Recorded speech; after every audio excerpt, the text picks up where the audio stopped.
بسم اللہ الرحمن الرحیم۔ آج ہم کریں گے آیت 276 سے۔ ایک دفعہ ہم پہلے ریپیٹ کر لیں جو ہم نے پچھلی آیت پڑھی تھی۔ بسم اللہ الرحمن الرحیم۔ الذین یأکلون الربا لا یقومون الا کما یقوم الذی یتخبطہ الشیطان من المس۔ جو لوگ سود کھاتے ہیں وہ نہیں اٹھیں گے مگر ایسے شخص کی طرح جس کو شیطان نے چھو کر پاگل کر دیا ہو۔ ذالک بانہم قالوا انما البیع مثل الربا۔ یہ اس وجہ سے کہ انہوں نے کہا کہ تجارت بھی تو سود کے جیسی ہوتی ہے۔ وَأَحَلَّ اللَّهُ الْبَيْعَ وَحَرَّمَ الرِّبَا، اور اللہ نے تو حلال کیا ہے تجارت کو اور حرام کیا ہے سود کو۔ فَمَنْ جَاءَهُ مَوْعِظَةٌ مِّن رَّبِّهِ، پس جس کے پاس آ گئی نصیحت اس کے رب کی طرف سے، فَانْتَهَا، پھر وہ بعد آ گیا، فَلَهُ مَا سَلَفَ، تو اس کے لیے ہے جو اس نے پہلے کیا، وَأَمْرُهُ إِلَى اللَّهِ، اور اس کا معاملہ اللہ کے حوالے ہے۔ وَمَنْ عَادَ، اور جس نے دوبارہ کیا، فَأُولَئِكَ أَصْحَابُ النَّارِ، تو وہی ہیں آگ والے، یا وہ تو پھر آگ والے ہیں، ہم فیہا خالدون، ہمیشہ ہمیشہ اس میں رہیں گے۔ یہ ہے سود کے متعلق جب نصیحت ہمیں مل گئی، جب اللہ تعالیٰ نے قرآن شریف نازل فرما دیا تو نصیحت مل گئی۔ آج کے زمانے میں فرض کریں کسی نے قرآن نہیں پڑھا اور اس کو پتہ ہی نہیں تھا اور وہ معصومیت میں سمجھتا رہا کہ سود تو بڑی اچھی چیز ہوتی ہے، یا سود لینا یا دینا کوئی ایک بڑی اچھی چیز ہوتی ہے۔ جب نصیحت آ گئی، جب سمجھ آ گئی، پھر تو بالکل کوئی آپشن ہی نہیں ہے اس کو ریپیٹ کرنے کی۔ آبویسلی اس کا یہ مطلب نہیں ہے کہ لوگ معصومیت میں سمجھیں کہ اچھا جی ہمیں پتہ نہیں ہے اور جاننے کی کوشش نہ کریں، افیکٹولی اس کا بھی وہ رزلٹ نکلتا ہے۔ اللہ تعالیٰ نے سود کو حرام کر دیا، یہ کیٹیگوریکلی کلیئر ہو گیا۔ اب اگر کوئی دوبارہ سود کا کام کرنے کی کوشش کرے گا تو اس کو پتہ ہونا چاہیے کہ جہنمی والا کام ہے، اور ایسے جہنمی جو ہمیشہ ہمیشہ اس کے اندر رہیں گے۔ اب سوال صرف یہ پیدا ہو جاتا ہے کہ بہت سارے لوگ کہتے ہیں کہ اصل میں یہ سود تو وہ سود نہیں ہے جو اس زمانے میں ہوتا تھا۔ اس زمانے میں سود ایسا ہوتا تھا جس میں جو بہت غریب لوگ ہوتے تھے ان سے جو یہ مہاجن ہوتے تھے وہ بہت ہی کوئی ایگزوربیٹنٹ قسم کا ریٹ لیتے تھے، اور اس کی بیس پہ ان کا خون چوس جاتے تھے، ان کو غلام بنا لیتے تھے، ان کی نسلوں کو غلام۔ وہ اصل میں بہت برا تھا، تو اس کو منع کیا گیا۔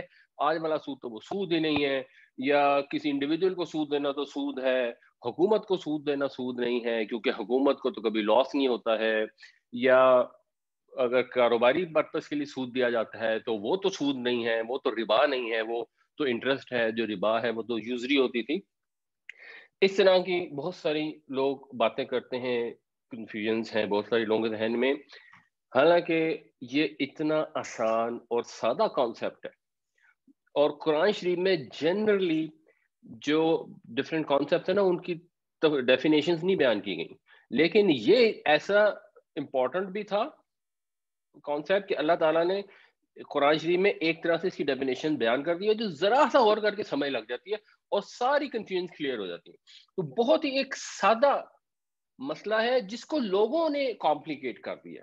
اب لوگوں نے کیوں کمپلیکیٹ کیا ہے وہ بہتر جانتے ہیں انہوں نے ایسا کیوں کیا۔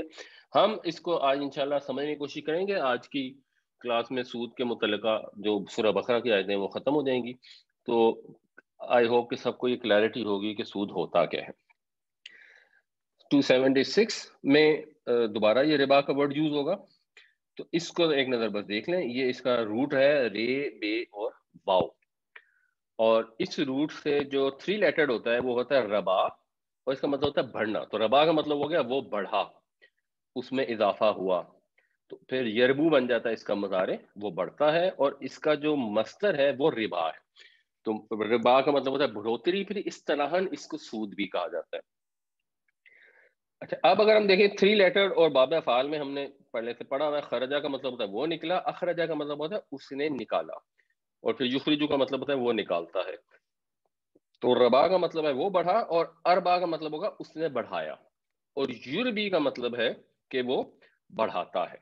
تو پھر یہ جو ورڈ یوربی ہے یہ ربا کا ویسے اصطلاحاً مطلب سود ہے، لیکن اس کے اپوزٹ اللہ تعالیٰ نے اس ورڈ یوربی ہی کو یوز کیا۔ یہ قرآن شریف کی انٹلیکچوئل بیوٹی بھی ہے، جس طرح اللہ تعالیٰ الفاظ کا استعمال فرماتے ہیں اس کو بھی آپ غور کریں تو آپ کو احساس ہوتا ہے کہ کتنا زبردست انٹلیکچوئل کلام ہے. تو اللہ تعالیٰ فرماتے ہیں یمحق اللہ الربا. محق کا مطلب ہوتا ہے کہ چیز کو گھٹا دینا، اس میں سے برکت کو ختم کر دینا. تو اللہ تعالیٰ برباد کر دیتا ہے سود کو، نابود کر دیتا ہے یا نابود کر دے گا، دونوں اس کے مطلب ہو سکتے ہیں. وَيُرْبِي، اور بڑھائے گا، الصدقات، صدقات کو، یعنی زکوٰۃ کو، خیرات کو، جو بھی اللہ کی راہ میں چیریٹی کی جاتی ہے. تو عام انسان یہ سمجھتا ہے کہ جب ہم سود پر کہیں پیسہ رکھتے ہیں تو ہمارا مال بڑھتا ہے، اور ظاہر سی بات ہے جب ہم انفاق کرتے ہیں تو مال خرچ ہو جاتا ہے، تو مال کم ہو جاتا ہے. اللہ تعالیٰ فرما رہے ہیں اس کے الٹ. اللہ تعالیٰ یہ فرما رہے ہیں کہ اللہ تعالیٰ سود کو نیست و نابود کر دیتا ہے، یا اللہ تعالیٰ سود کو نابود کر دے گا، اور اللہ تعالیٰ اضافہ فرمائے گا صدقات میں. یہی بات سورہ روم میں بھی آئی، وما آتیتم من ربا، اور جو کچھ تم دیتے ہو سود کے لیے، لیربو فی اموال الناس، تاکہ وہ لوگوں کے مال میں شامل ہو کے بڑھے، فلا یربو عند اللہ، تو اللہ کے نزدیک نہیں بڑھتا. وما آتیتم من زکات، اور جو تم دیتے ہو زکوٰۃ میں سے، تریدون وجہ اللہ، اللہ تعالیٰ کی رضا کی خواہش میں، فاولئک هم المضعفون، تو یہی لوگ ہیں جو خدا کے ہاں بڑھانے والے ہیں، یعنی اپنے مال کو بڑھانے والے ہیں. تو اس مال کے ساتھ آپ ایک دانہ خرچ کرتے ہیں اور اللہ تعالیٰ 700 دانوں تک اس کو بڑھا دیتا ہے. اور یہ جو مال آپ سود پر دیتے ہیں کہ لوگوں کے مال میں شامل ہو کر بڑھے، تو وہ نہیں بڑھتا، اللہ کے ہاں تو بالکل نہیں بڑھتا. مطلب یہ کہ دنیا میں بھی اس کا بڑھنے کا امکان کم ہے، اس کے اندر مسائل آنے کے چانسز ہیں، اور آخرت میں ڈیفینیٹلی وہ اس کی کوئی ویلیو نہیں. تو آخرت کی حد تک تو آبویسلی سب کو انڈرسٹینڈنگ کلیئر ہے کہ بالکل صحیح ہے، آپ زکوٰۃ دیں گے تو اللہ کے ہاں وہاں جا کے اس کا اجر ملے گا. اس کی جگہ یہاں چند سکے آپ نے دیے ہوں گے زکوٰۃ میں، اور وہاں جا کے آپ کو ہیرے چاندی جواہرات کے پہاڑ ملیں گے. اور جو لوگ سود پہ کام کریں گے، جب اللہ تعالیٰ نے کہہ دیا کہ وہ ہمیشہ میں جہنم میں رہیں گے، تو پھر یہ بھی انڈرسٹوڈ ہے. دنیا کے اندر بھی اس کا ظہور ہوتا ہے. صرف ایک جو سمجھنے والی چیز ہے، جنرلی آپ دیکھیں گے دنیا میں اللہ تعالیٰ کے احکامات پر عمل کرنے کا جو رزلٹ ہے اس میں تھوڑا ٹائم لگتا ہے، وہ امیڈیٹ شارٹ ٹرم میں نہیں نظر آتا. ایک مثال ایسے ہے کہ مثال کے طور پر ایک مارکیٹ ہے، اس کے اندر لوگ دودھ بیچتے ہیں اور پانی ملا کے بیچتے ہیں، اور کافی پانی ملا کر دودھ بیچتے ہیں. وہاں پر ایک آدمی آتا ہے اور کہتا ہے جی میں نے تو ملاوٹ نہیں کرنی، کیونکہ اللہ تعالیٰ نے منع فرمایا، تو میں تو ملاوٹ نہیں کروں گا، میں تو خالص دودھ بیچوں گا. تو شارٹ ٹرم کے اندر اس کو بہت لاس ہوگا، کیونکہ لوگوں کا ریٹ ہوگا 100 روپے کلو، تو اس کا ریٹ ہوگا 150 روپے کلو. تو لوگ اس کے پاس نہیں آئیں گے، اس سے دودھ نہیں لیں گے کہ ہم اتنا مہنگا دودھ کیوں لیں. آہستہ آہستہ آہستہ جب لوگوں کو پتہ لگے گا کہ نہیں یہ تو جینون آدمی ہے اور یہ بالکل دھوکے بازی نہیں کرتا ہے، اور اس سے اگر ہم 150 کا لے کے جائیں گے تو وہاں سے جو 100 کا لیا ہے ایکچولی اس سے سستا پڑتا ہے، کیونکہ خالص ہے، اور ایکچولی اٹ از بینیفیشل، کیونکہ جب خالص ہے تو اب ہماری مرضی ہے، ہم دودھ میں پانی ملانا چاہیں اپنے یوز کے لیے، نہ ملانا چاہیں جیسے ہماری مرضی. تو لانگ ٹرم کے اندر ایکچولی وہ شخص جو ایمانداری سے کام کرتا ہے وہ سکسیسفل ہو جاتا ہے. شارٹ ٹرم میں لوگوں کو یہ چیز سمجھ نہیں آتی، لوگوں کو یہ چیز نظر نہیں آتی. وہ سمجھتا ہے پوری مارکیٹ ایسے کر رہی ہے، یہ ایسا ایک کرے گا تو پھر کیسے، ممکن نہیں ہے. شارٹ ٹرم میں ہم لوگ دیکھتے ہیں کہ ایک سود کا کاروبار ہو رہا ہے، جو بزنس چلتا ہے وہ سود کے بل بوتے پر چل رہا ہوتا ہے، تو ہم کہتے ہیں کہ یار یہ تو ممکن ہی نہیں ہے، کیونکہ سارے سود میں لگے ہوئے ہیں. ابھی خیر کمپلیکیٹڈ فائنینس ہے، ایک ماڈل ہے اس کو کہتے ہیں ملر موڈیگلیانی ماڈل. تو وہ یہ بتاتا ہے کہ آپ سود پہ پیسے لیں یا نہ لیں، اگر معاشرے میں ٹیکسز نہیں ہے نا تو کوئی فرق نہیں پڑتا، اٹ از ایکول. بہرحال وہ کمپلیکیٹڈ ڈبیٹ ہے، لیکن پھر ہمارے معاشرے میں جو ٹیکس ہے وہ کیونکہ انکم پر ہوتا ہے، اور اس میں جو انٹرسٹ پیمنٹ کی گئی ہوتی ہے وہ ٹیکس ڈیڈکٹیبل ہوتی ہے، اور جو ڈیویڈنڈ کی پیمنٹ آتی ہے وہ ٹیکس ڈیڈکٹیبل نہیں ہوتی، تو اس میں کوئی سود بینیفیشیل ہو جاتا ہے.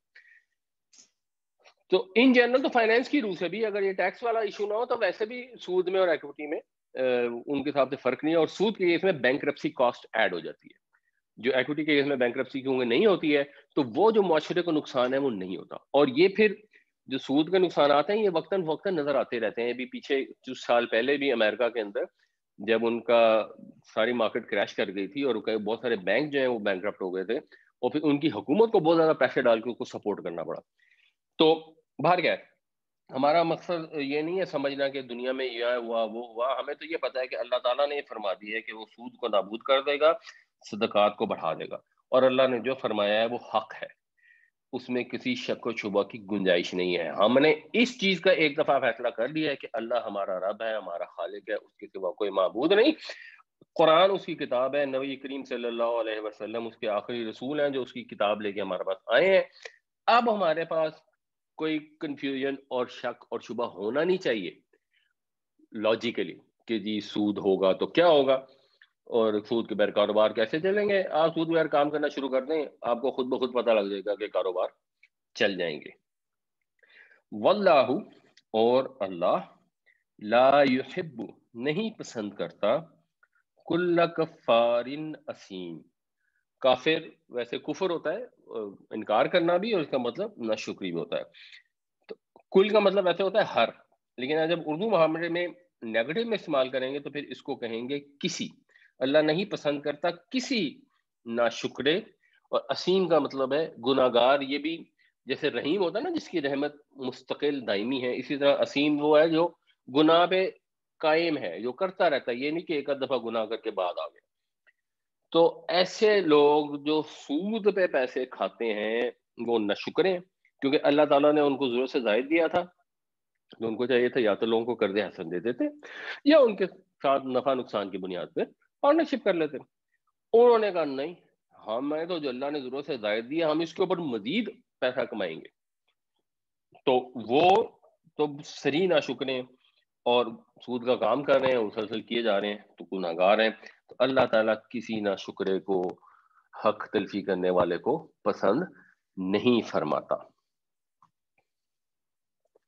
ان الذین آمنوا، بے شک وہ لوگ جو ایمان لائے، وعملوا الصالحات، اور ٹھیک ٹھیک عمل کیے، نیک عمل کیے، واقاموا الصلاۃ، اور نماز قائم کی، وآتوا الزکاۃ، یعنی یہ اصل میں تھا آتو، پھر آگے جوڑنے کے لیے پیش سے جوڑا، وآتوا الزکاۃ، اور زکوٰۃ دیتے رہے، لہم اجرہم عند ربہم، ان کے لیے ہے ان کا اجر ان کے رب کے حضور، ان کے رب کے ہاں. یعنی ایک وہ لوگ ہیں جو سود کھاتے ہیں باز نہیں آتے ہیں، ایک وہ لوگ ہیں جو ایمان لے آئے ہیں، وہ کہتے ہیں ہم مسلمان ہیں. اب مسلمان ہیں تو اس کا لازمی تقاضا ہے وہ صحیح صحیح عمل کریں گے، صحیح صحیح عمل کریں گے، اور مثلا سود کا کاروبار تو قطعا نہیں کریں گے، اور نماز بھی قائم رکھیں گے، اور زکوٰۃ بھی ادا کرتے رہیں گے. یہ سارا پیکج مل کے مسلمان بنتا ہے. جب وہ یہ کریں گے تو ان کے لیے اجر ہے ان کے رب کے ہاں، ان کا اجر. ولا خوف علیہم ولا هم یحزنون، اور انہیں کوئی خوف نہیں ہوگا اور بالکل غمگین نہیں ہوں گے.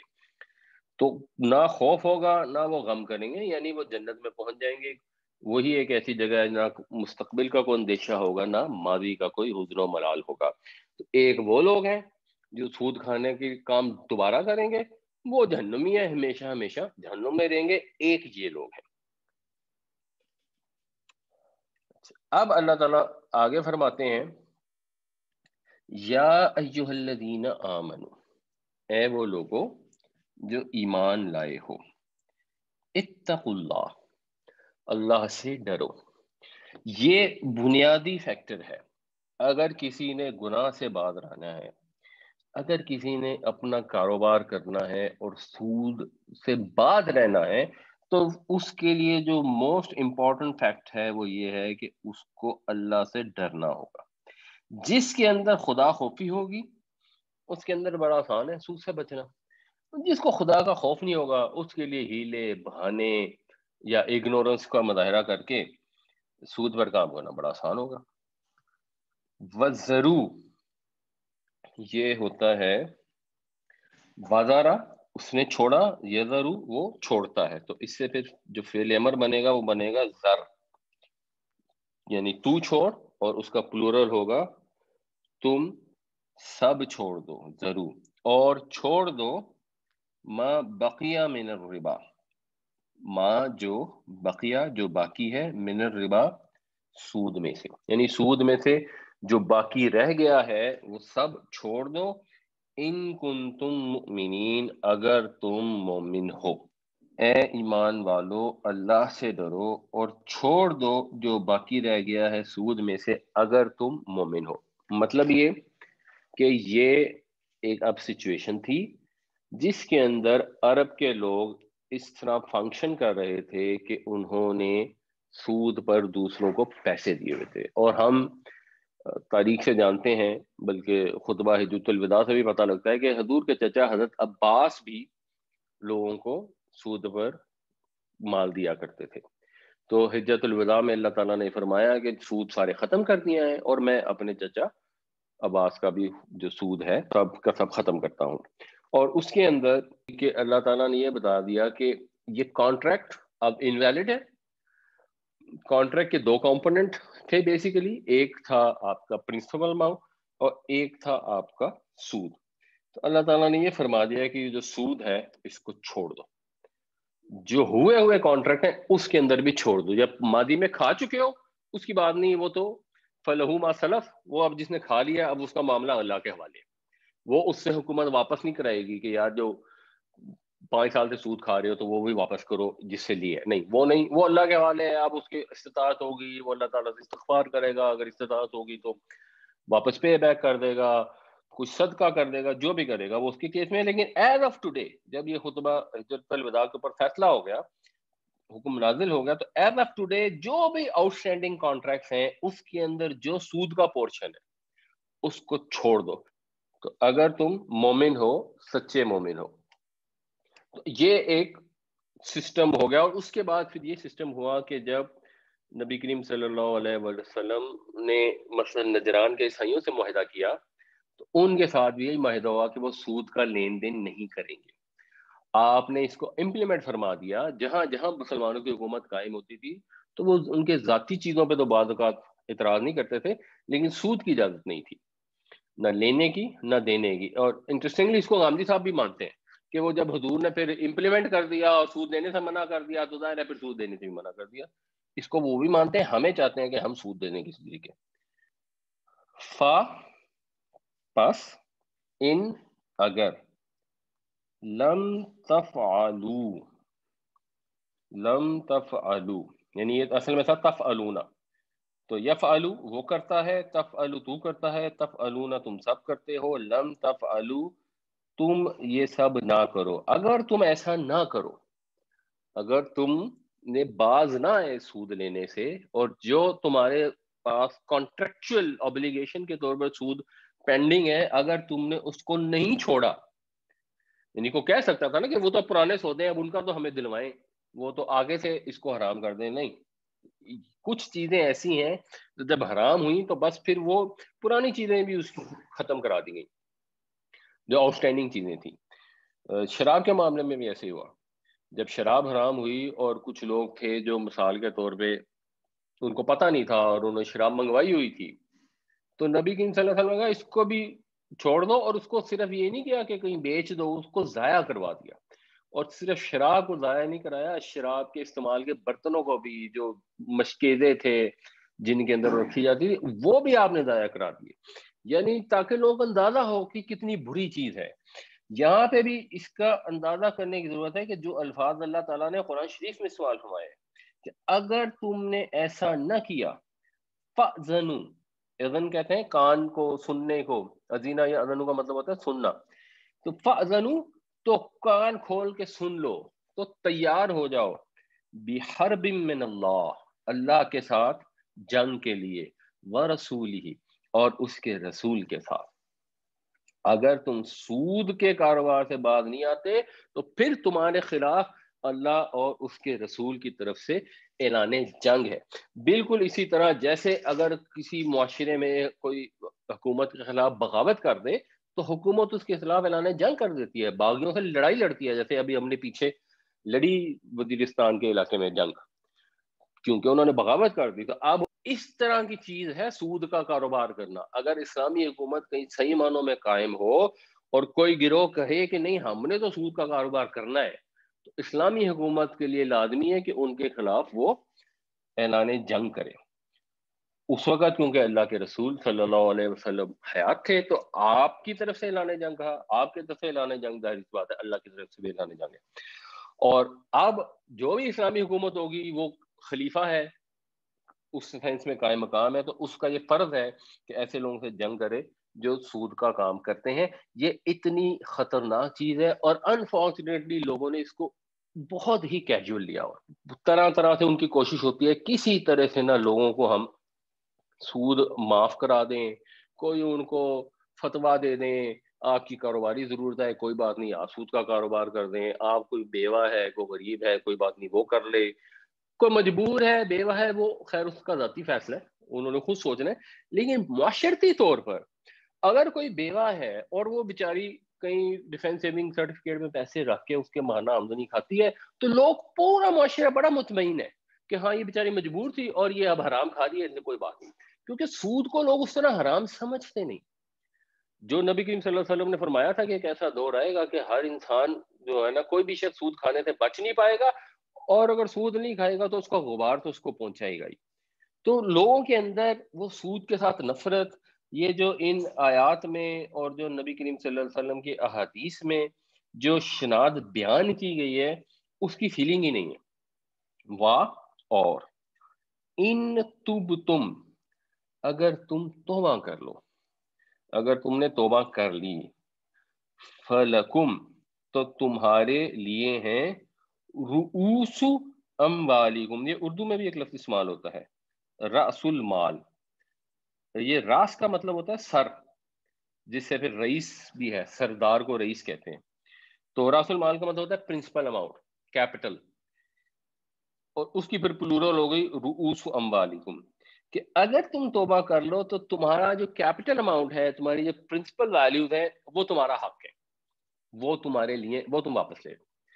اگر کوئی سود کا کانٹریکٹ کیا تھا، کسی کو لاکھ روپیہ سود پہ پیسے دیے تھے اور اس سے 1000 روپے مہینہ آتا تھا، جیسے یہ پتا لگا اب 1000 روپے مہینہ آنا تو بند ہو گئے، وہ تو نہیں آ سکتا، اینڈ آف دا اسٹوری. ہاں جو 1 لاکھ روپے ہے وہ آپ کا حق ہے، وہ آپ واپس لے لیں. لا تظلمون، نہ تم ظلم کرو، ولا تظلمون، یہ پیسے وائز ہے، اور نہ تمہارے اوپر ظلم کیا جائے. تو اللہ تعالیٰ نے سود کی جو اماؤنٹ تھی وہ منع کر دی کہ وہ تو بالکل کینسل، لیکن جو پرنسپل اماؤنٹ تھی وہ کہا کہ واپس لے لو. حالانکہ یہ بھی کہا جا سکتا تھا کہ جو تمہارا پورا کانٹریکٹ کینسل ہو گیا اور ختم، اب کچھ لینے دینے کی ضرورت نہیں ہے، ایسا نہیں کہا گیا. یہ آپشن بھی اللہ تعالیٰ کا موجود تھی اور اس میں بھی کوئی ایشو نہیں تھا. اگر اللہ تعالیٰ کہہ دیتے کہ جی بس پچھلا سب کچھ ختم، وہ کانٹریکٹ سارے، کیونکہ کانٹریکٹ ہی حرام تھا اس لیے کانٹریکٹ انلیگل ہے، وہ کانٹریکٹ ویلڈ نہیں ہے، بس ختم. لیکن اللہ تعالیٰ نہیں کہا، اللہ تعالیٰ نے یہاں پہ لوگوں کو کہا کہ اپنے راس المال واپس لے لو. اس کے اندر جو ایک بہت بڑی حکمت ہے، اس کے اندر بہت بڑی حکمت یہ ہے کہ ہمیں کلیئرلی، آسانی سے، بغیر کسی کمپلیکیشن اور کنفیوژن کے سمجھ آ جاتی ہے کہ سود ہوتا کیا ہے. کیونکہ آگے اللہ تعالیٰ نے الفاظ استعمال فرما دیے لا تظلمون ولا تظلمون. آپ اس کو کہ فلکم رؤوس اموالکم، اور جو پچھلی آیت میں آیا ہے وَذَرُوا مَا بَقِيَ مِنَ الرِّبَا، اس کو جب ہم ملا کے پڑھیں گے تو اس کا نتیجہ یہ نکلتا ہے، اگر آپ غور کریں، کہ پہلی بات تو ہے کہ سود ہمیشہ قرض کے معاملے میں ہوگا.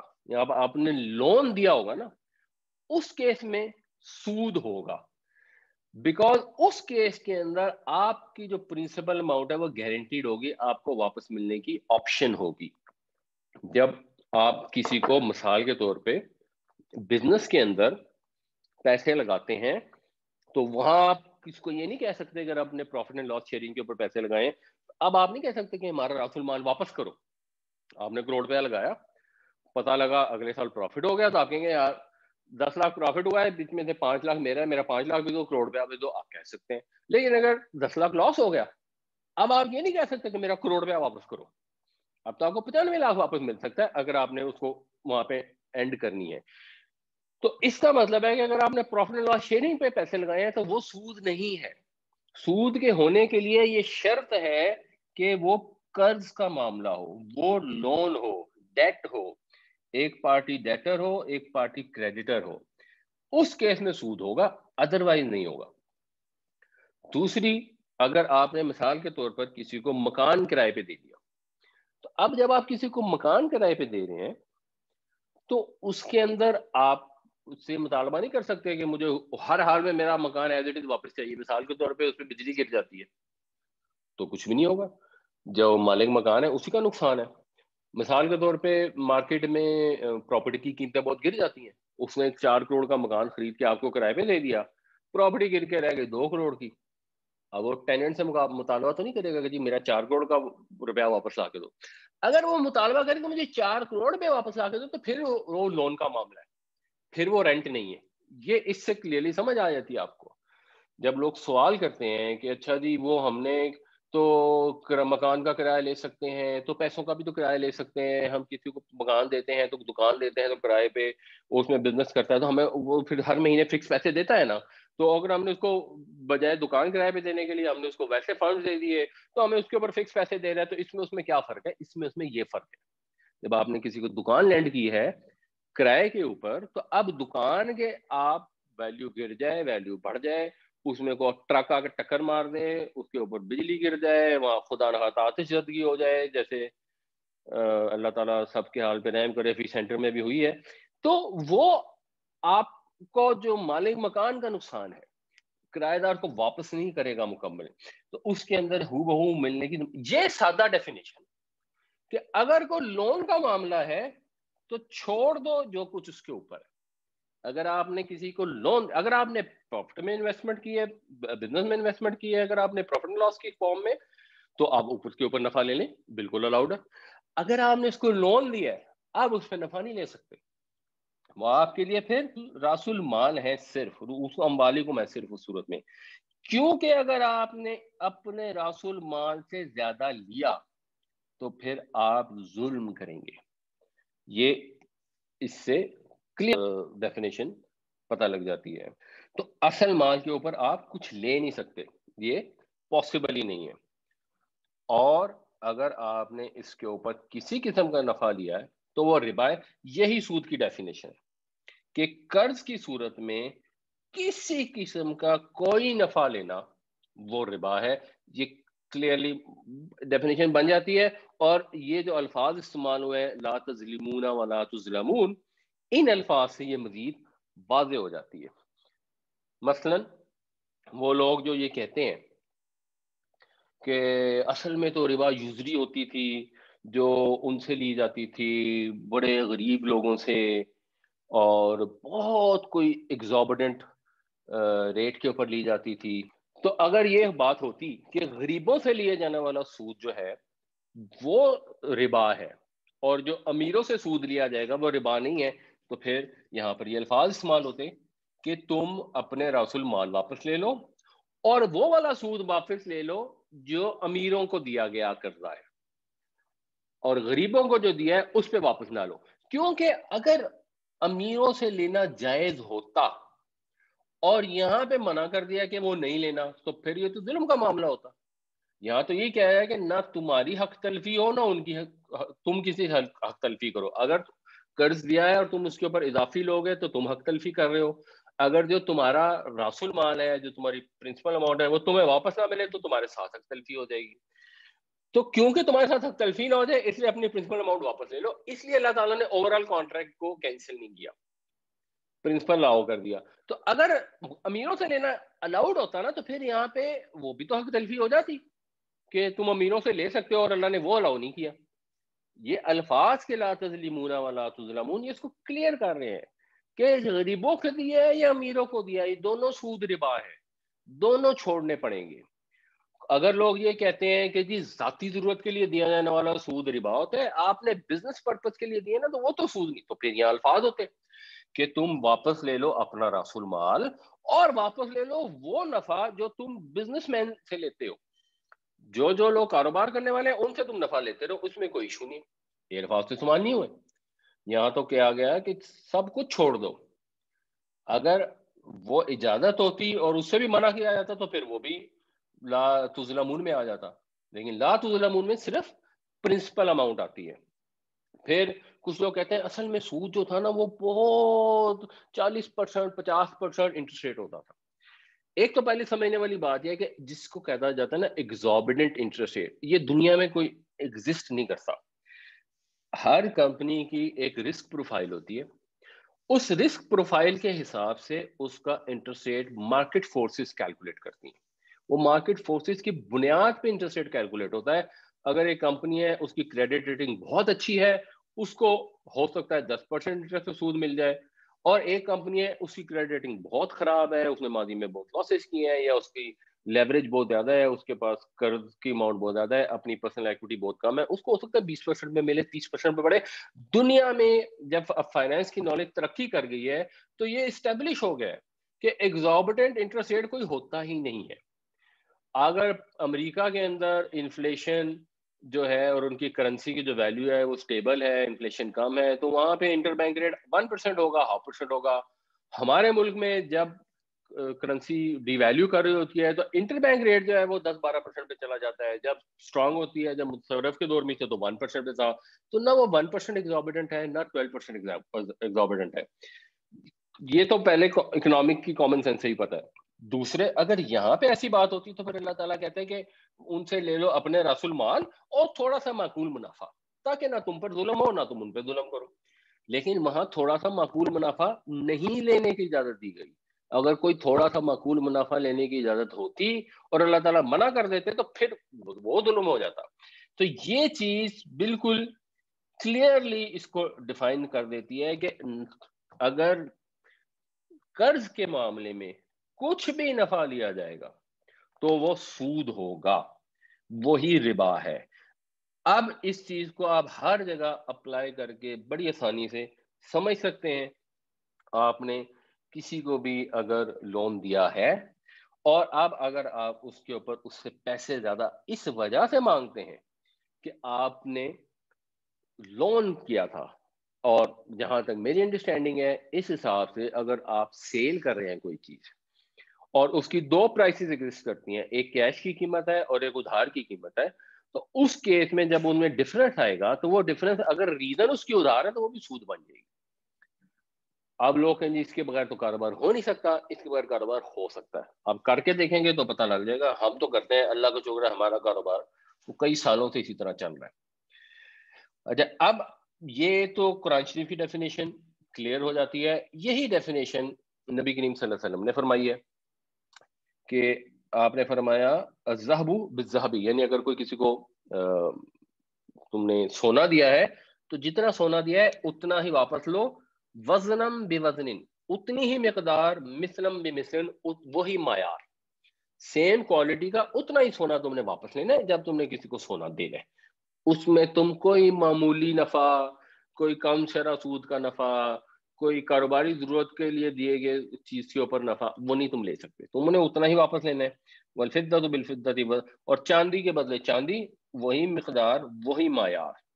فمن زیادہ، پس جس نے زیادہ کیا یعنی جس نے زیادہ دیا، اب استزادہ یا زیادہ کرنا چاہا یعنی زیادہ لینا چاہا، فہو ربا، تو یہی ربا ہے. تو نبی کریم صلی اللہ علیہ وسلم نے حدیث میں بھی اس کو واضح طور پہ ایکسپلین کر دیا کہ یہی سود ہے. جب آپ نے کسی کو قرض دیا ہے تو بھائی جتنا دیا ہے اتنا ہی واپس لینا ہے، اینڈ آف دا سٹوری. اس کے اندر کسی کمپلیکیشن کی، کنفیوژن کی ضرورت نہیں ہے. انفارچونیٹلی لوگ بعض کا جینوئنلی کنفیوز ہوتے ہیں اور بعض کا ان کو یہ ہوتا ہے کہ کوئی کنفیوژن ہو تو ہم ذرا جو کاروبار چل رہے ہیں ہم اس کو جسٹیفائی کر سکیں. تو وہ اس خواہش میں اور آرزو میں کہ ان کا کاروبار اس طریقے سے چلتا رہے جس طرح وہ چلا رہے ہیں، وہ کنفیوژن کا شکار ہو جاتے ہیں. یہ میزان بینک والوں کی گائیڈ ٹو اسلامک بینکنگ ہے، مولانا عمران اشرف عثمانی نے لکھی ہے. وہ بھی یہی بتاتے ہیں. انہوں نے بھی ایک کوئی حدیث بیان کی ہے کہ every loan that draws interest is ربا. غامدی صاحب بھی قرض کی یہی سود کی ڈیفینیشن یہی کرتے ہیں کہ قرض کے اوپر جو منفعت لی جائے وہ ربا ہے. یہاں تک وہ بھی اس کو مانتے ہیں. اور اگر ایک میں آپ کو ریفرنس دے دوں مزید، مولانا مودودی کی کتاب ہے سود، اس میں انہوں نے بڑی ڈیٹیل سے اس کو ڈسکس کیا ہے. تو وہ تو یہی کہتے ہیں کہ جو امت کے تمام فقہا نے اس حکم کا یہی منشا سمجھا ہے کہ قرض کے معاملہ میں اصل سے زائد جو کچھ بھی لیا جائے وہ حرام ہے. اور پھر وہ انہوں نے اس کے لیے یہ نہایا ابن سیر کا یہ ریفرنس بھی دیا ہوا ہے کہ شریعت کے اسلام میں ربا سے مراد اصل مال سے زیادہ لینا. اب اس میں فکسڈ اماؤنٹ ہے، تھوڑی ہے، زیادہ ہے، کمپاؤنڈ ہے، سمپل ہے، اس کی ڈبیٹ نہیں ہے. لون دیا ہے، اس کے اوپر 1% بھی آپ نے واپس لیا ہے تو وہ سود ہے. اور اس حد تک اس کے اندر احتیاط ہے کہ اللہ کے نبی صلی اللہ علیہ وسلم نے فرمایا جب تم میں سے کوئی ایک کسی کو قرض دے فَأَهْدَانَهُ، پھر اس کو کوئی تحفہ دیا جائے، یعنی جو مقروض ہے اس نے آپ کو ہدیہ پیش کیا، یا حملہ علی الدابہ، اس نے سواری آفر کی، فلا یرکبہ، تو اس سے سوار مت ہو، ولا یقبلہ، اور اس تحفے کو قبول نہ کرے، الا یہ کہ ان کے اندر پہلے سے ہی اس طرح کے تعلقات قائم ہو، اس طرح کی پہلے سے عادت ہو ان کے درمیان. یہ سنن ابن ماجہ کی حدیث ہے اور بڑی کلیئر ہے کہ آپ امیجن کریں آپ نے ایک شخص کو لون دیا، اس کے بعد اب آپ نے لون دیا اور آپ سڑک پہ جا رہے ہیں، اس کی گاڑی پاس سے گزری اور اس نے کہا اوئے ہوئے یہ تو بندہ ہے، میں نے تو اس کے پیسے دینے ہیں، اور بیچارہ پیدل جا رہا ہے، اور اس نے آپ کو آفر کر دی کہ آ جائیں لفٹ لے لیں، تو آپ نے کہا نہیں نہیں میں نے تو ادھر جانا ہے، تو اس نے کہا نہیں میں بھی ادھر ہی آ رہا ہوں، آ جائیں. تو آپ کو اللہ کے نبی صلی اللہ علیہ وسلم نے منع کیا ہے کہ مت لو، اس کی لفٹ بھی قبول نہ کرو اگر اس کو لون دیا ہے، کیونکہ اگر لون دیا ہوا ہے اور اس سے کسی قسم کا بھی فائدہ اٹھایا ہے نا تو وہ سود ہو جائے گا. ہاں اگر پہلے سے تعلقات ہیں، پہلے سے ایسی دوستی ہے کہ کبھی وہ آپ کو لفٹ دیتا ہے، کبھی آپ اس کو لفٹ دیتے ہیں، کبھی وہ آپ کے گھر کوئی کھانے کی چیز تحفے میں بھیج دیتا ہے، کبھی آپ اس کو بھیج دیتا ہے، پھر ٹھیک ہے، پھر تو وہ پرانی کیس ہو گیا. لیکن اگر اب اس بیسس پہ ہو گیا، اب نہیں ہو سکتا. اسی وجہ سے اگر کسی کو گروی دیا جاتا ہے مکان، یعنی ایک بندے نے لون لیا اور ایز اے کولیکٹرل رہن کے طور پہ وہ اپنا گھر آپ کے پاس رکھ دیتا ہے، تو اس گھر میں رہنے کی اجازت نہیں ہے، حالانکہ وہ گھر فارغ ہے اور وہ یوز نہیں ہو رہا اور آپ کے کسٹڈی میں ہے بیکاز وہ کولیٹرل ہے، اس میں رہنے کی اس کو فائدہ اٹھانے کی اجازت نہیں ہے. اگر اس زمانے میں جانور دیتے تھے تو پھر جانوروں میں یہ ہوتا تھا کہ کیونکہ جانور کا کھانا پینا بھی خرچ کرنا پڑتا تھا، اس میں دودھ لینے کی پھر وہ کمپنسیشن کی جاتی ہے، وہ اگلا دیتا ہے. بٹ سب فقہا اس کو بھی مانتے ہیں کہ گروی کے کیس میں آپ گھر کے اندر رہ نہیں سکتے. اور فقہا تو اتنی احتیاط کرتے تھے کہ اگر کسی کو قرضہ دیا ہوا ہے تو اس کی دیوار کے سائے میں بھی نہیں بیٹھتے تھے، کہ ہو سکتا ہے نارمل کیس میں وہ آدمی باہر نکلے اور اس کو اپنی دیوار کے سائے میں کو بیٹھا نظر آئے اور کہے کہ یار یہاں سے ہٹ جاؤ، تو مجھے وہ اس وجہ سے نہ کہے کہ میں نے اس کے پیسے اس نے میرے پیسے دینے ہیں تو یہ اس سے فائدے میں آ جائے گا، تو یہ بھی سود میں چلا جائے گا. تو یہ اللہ کے نبی صلی اللہ علیہ وسلم نے اتنا کلیئرلی بتایا کہ بھائی یہ گفٹ بھی نہیں لینے. تو ہم کتنے آسانی سے کہہ دیتے ہیں اچھا کوئی بات نہیں، یہ تو وہ سود رہی ہے، یہ تو فلاں سود نہیں ہے. اللہ تعالیٰ سب کو ہدایت عطا فرمائے اور عمل کی توفیق عطا فرمائے. اور یہ اس چیز پہ اطمینان رکھیں کہ جب آپ یہ کام شروع کریں گے تو ڈیفینیٹلی اس میں مشکلیں آئیں گی، جب لانگ ٹرم میں جائیں گے تو پھر وہ نارمل ہوگا. کوئی کیس میں بزنس پھر بھی تباہ ہو جائیں گے، جیسے سود کا کام کرنے والے یا نہ کرنے والے دونوں کیسز میں پروفٹ اینڈ لاس کی تو آپشن ہوتی ہے نا، پروبیبلٹی تو دونوں کی ہوتی ہے. لیکن ان دا لانگ رن وہ جو سود پہ کام نہیں کر رہے ہوں گے دل بی بیٹر آف. اور یہ کووڈ کے اندر بھی لوگوں نے دیکھا کہ وہ کمپنیاں جو بہت زیادہ بینکوں سے لینڈنگ تھی جن کی، ان کو زیادہ مشکلات پیش آئیں کیونکہ سیل بالکل بند ہو گئی تھی، لیکن بینکوں کا لون تو موجود تھا. اور جو اپنے پیسوں سے کام کر رہی تھی ان کو اتنی مشکل پیش نہیں آئی کیونکہ ان کی ٹوٹل جو بھی اپنی جس کو پونجی کہتے ہیں، اگر وہ کسی کی 10 کروڑ تھی تو 10 کروڑ کی 7 کروڑ رہے گی. جو بینک سے کام کر رہا تھا اور اپنی پونجی اس نے 10 کروڑ تھی اور بینک سے لیا ہوا تھا 40 کروڑ، تو اس کا جب لاس میگنیچیوڈ اس میں ہوا تو اس کے تو 9 کروڑ کا لاس ہو گیا، تو اس کا تو بچا ہی کچھ نہیں. تو لانگ ٹرم کے اندر ایسا ہی ہوتا ہے، اور دنیا میں ایسا ہو یا نہ ہو، آخرت میں تو یہی ہوگا کہ سود کے کام نابود ہو جائے گا، برباد ہو جائے گا. اور جو خدا کی راہ میں اللہ کی رضا کی خاطر پیسے خرچ کیے گئے ہوں گے، کسی کو صدقہ دیا ہوگا، کسی کو زکوٰۃ کسی پہ خرچ کی ہوگی، کسی کو قرض حسن دیا ہوگا، یا خدا کی خوشنودی کے خاطر سود کو چھوڑ کر پروفٹ اینڈ لاس شیئرنگ پہ کہیں پیسے انویسٹ کیے ہوں گے، تو وہ اللہ تعالیٰ ان کو بڑھا چڑھا کر آپ کے کنکر پتھروں کو ہیرے موتی بنا کے آپ کو واپس عطا فرمائے گا. اور ان کانا اگر وہ ہوا ذو اسرتن، اسرت اردو میں بھی استعمال ہوتا ہے، یہ تنگی کو کہتے ہیں، ان مع العسر یسرا، اور یسر جو ہے وہ آسانی کو کہتے ہیں. تو یہ اسرت بھی یہاں استعمال ہوا ہے اور میسرہ بھی استعمال ہوا ہے. تو اس کا مطلب ہے تنگ دستی، اس کا مطلب ہے آسانی، سہولت. اور اس کے اندر بھی آپ دیکھیں یہ الفاظ ہیں کہ جس کو آپ نے قرضہ دیا ہے، اب اللہ تعالیٰ نے سود تو حرام کر دیا، راس المال کا ہے، واپس لے لو، لیکن یہ کہا جا رہا ہے کہ اگر وہ تنگ دست ہے فن نذیرتن، تو مہلت ہے، یعنی اس کو مہلت دو، الا میسرتن، آسانی آنے تک، جب تک اس کا جو مالی حالات ہیں وہ سہولت والے نہیں ہو جاتے تب تک اس کو مہلت دے دو. یہ ریکمنڈیشن دی جا رہی ہے. مگر اس کا مطلب کیا ہے؟ اس کا مطلب یہ ہے کہ اگر وہ تنگ دست ہے، اس کا مطلب ہے کہ کچھ لوگ تنگ دست ہو سکتے ہیں اور کچھ لوگ ایسے بھی تھے جو تنگ دست نہیں تھے، جو لوگوں نے خود سے ایک ازمپشن لگائی ہوئی نا کہ اس زمانے میں عربوں میں جو سود ہوتا تھا نا وہ سارے کا سارا تنگ دستوں اور غریبوں کو دیا جاتا تھا، پھر ان کا خون چوسا جاتا. تو یہ اس آیت سے ثابت ہوتا ہے کہ نہیں، ایسا نہیں تھا. تنگ دست بھی تھے اور نہیں بھی تھے. اور اگر آپ کو یاد ہو، ہم نے یہ پیچھے پڑھا تھا، ایک لفظ ہوتا ہے ایذا اور ایک لفظ ہوتا ہے ان. تو ایذا جو ہے وہ کامن کیس میں استعمال ہوتا ہے اور ان ریئر کیس میں استعمال ہوتا ہے. تو اس سے ایکچولی نتیجہ یہ نکلتا ہے کہ جو تنگ دست ہیں وہ ذرا ریئر کیس ہے، جنرل لوگ تنگ دست نہیں ہے. اور یہ کامن سینس سے بھی پتہ لگتا ہے کیونکہ عربوں کے ہاں سخاوت بہت زیادہ تھی. جو ہم نے یہ شراب اور جوئے کا بھی پڑھا نا، اس کے اندر بھی وہ شراب پیتے تھے، جوا کھیلتے تھے اور لوگوں میں بانٹتے تھے. تو ان کی جو چند کوالٹیز تھیں، ان کے اندر بہادری تھی اور ان کے اندر سخاوت تھی. تو وہ غریبوں کو نارملی وہ اگر کسی کو ضرورت ہوتی تھی تو وہ دے دیتے تھے.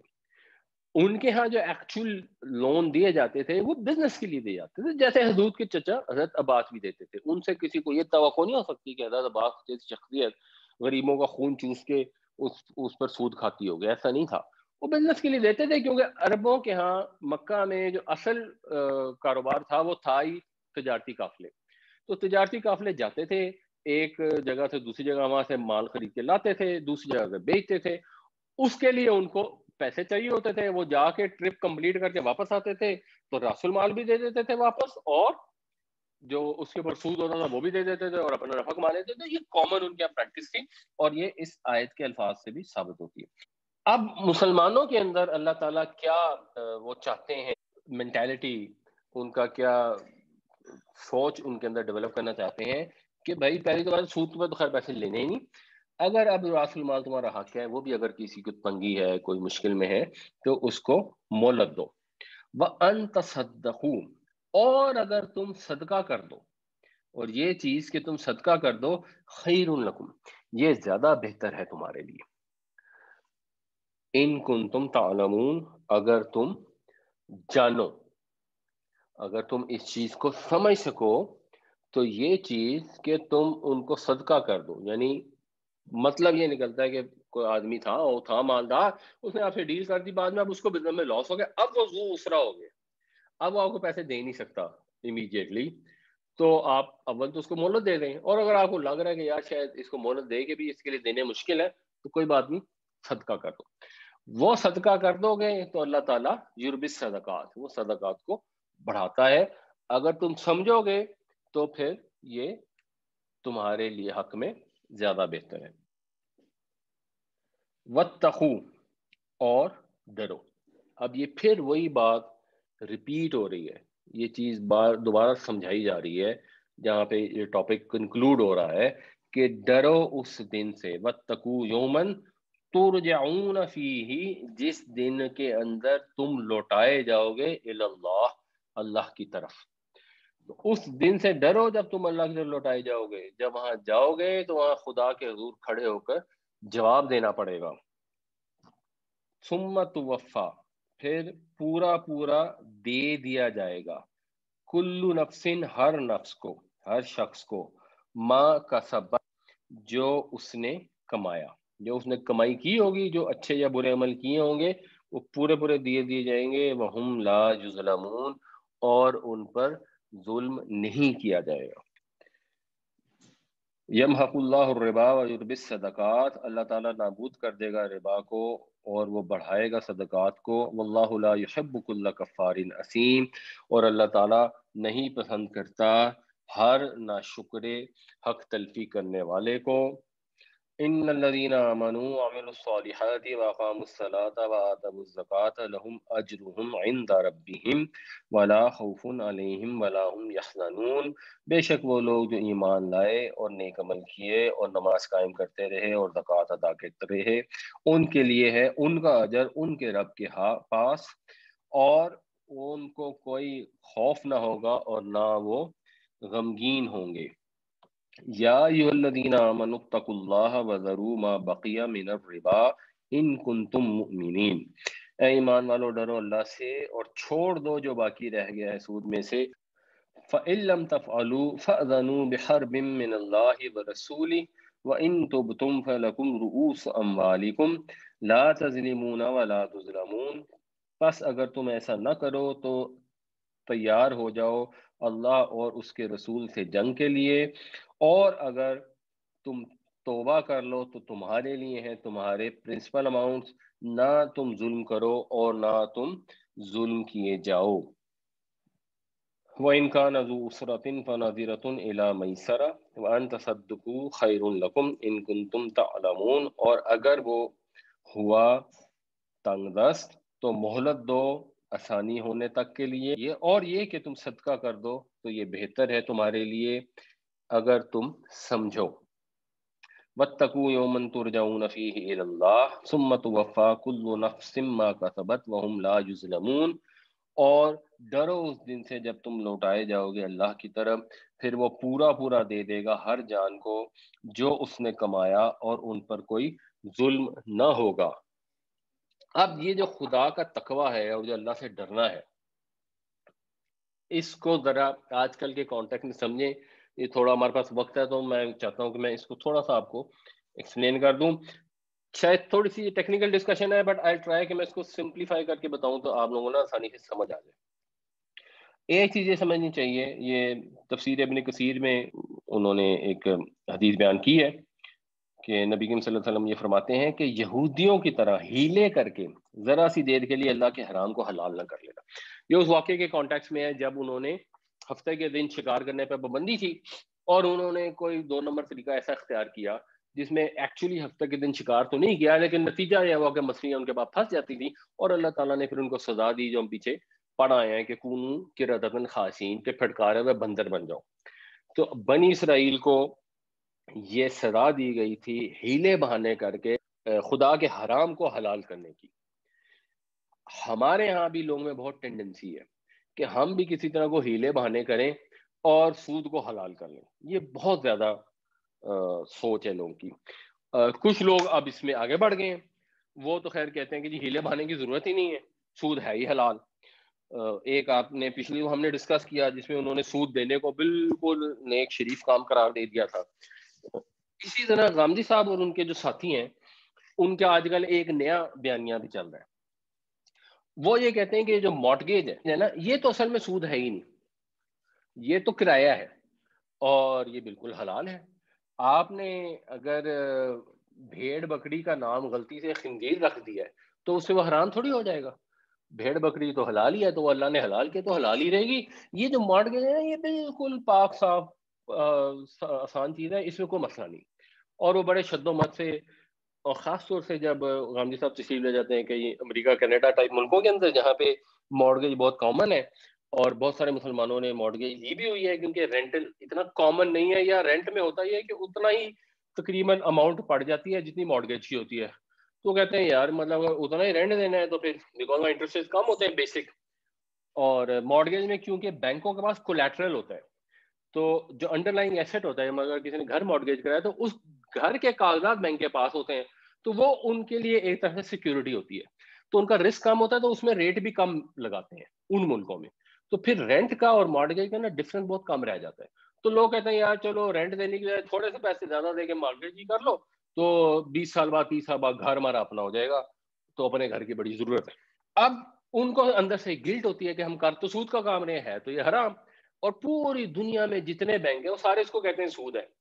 غاندھی صاحب نے پتہ نہیں ان کے اندر شاید اتنی انسانی ہمدردی کی وجہ سے انہوں نے ایسا کیا کہ لوگ کر ہی رہے ہیں تو چلو لوگوں کو ذرا سہولت دے دی جائے، تو انہوں نے اس کو حلال کر دیا ہے، اور وہ کہتے ہیں یہ بالکل جائز ہے۔ اور اس کو انہوں نے کہا کہ اصل میں نا یہ سود ہے ہی نہیں، اصل میں یہ ہائر پرچیز ہے۔ میں اس کو نا تھوڑا سا آپ کو ایگزامپل دے کے ایکسپلین کر دوں تاکہ یہ چیز بھی ذرا کلیئر ہو جائے. اس میں بھی کوئی کنفیوژن نہیں ہے.